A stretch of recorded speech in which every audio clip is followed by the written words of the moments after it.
The sun is a 27 million degree nuclear reactor, beaming more energy at Earth each second than we could ever use. Are you catching it? Let's follow one ray of light to your home. On your roof, sunlight hits what looks like a simple, silent panel. Beneath the glass, photons knock electrons loose in the silicon. That instant is when sunlight becomes electricity. Without that spark, nothing else happens. The panel is a layered machine that traps, guides, and protects light.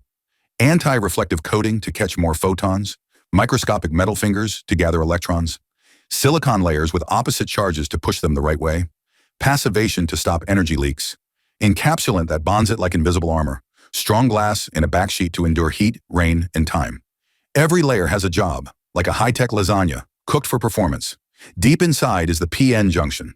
One side holds extra electrons, the other has empty spaces. Together they form a one-way street.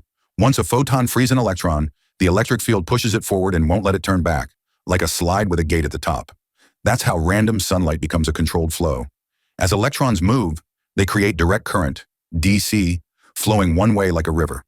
But your home doesn't speak DC. Enter the inverter, the brain of the system. It translates DC into AC, the language your home understands. So appliances and solar get along. Converted AC runs to the breaker box, the home's electrical heart, then powers every outlet, light, and screen. Everything works as before, now powered by the sun. At night or under clouds, the grid keeps you running. If you have batteries, they release stored sunshine, like a house-sized power bank charged by day. On bright days, extra energy flows back to the grid. With net metering, you earn credits. Sometimes your meter even spins backward. Imagine your fridge made extra lasagna, and the power company paid you to share it. Modern systems include monitoring apps, so you see in real time how much you produce, use, and save. Like a fitness tracker, but counting kilowatt hours. You're not guessing, you're watching your roof at work. All clean, all quiet, all powered by the sun.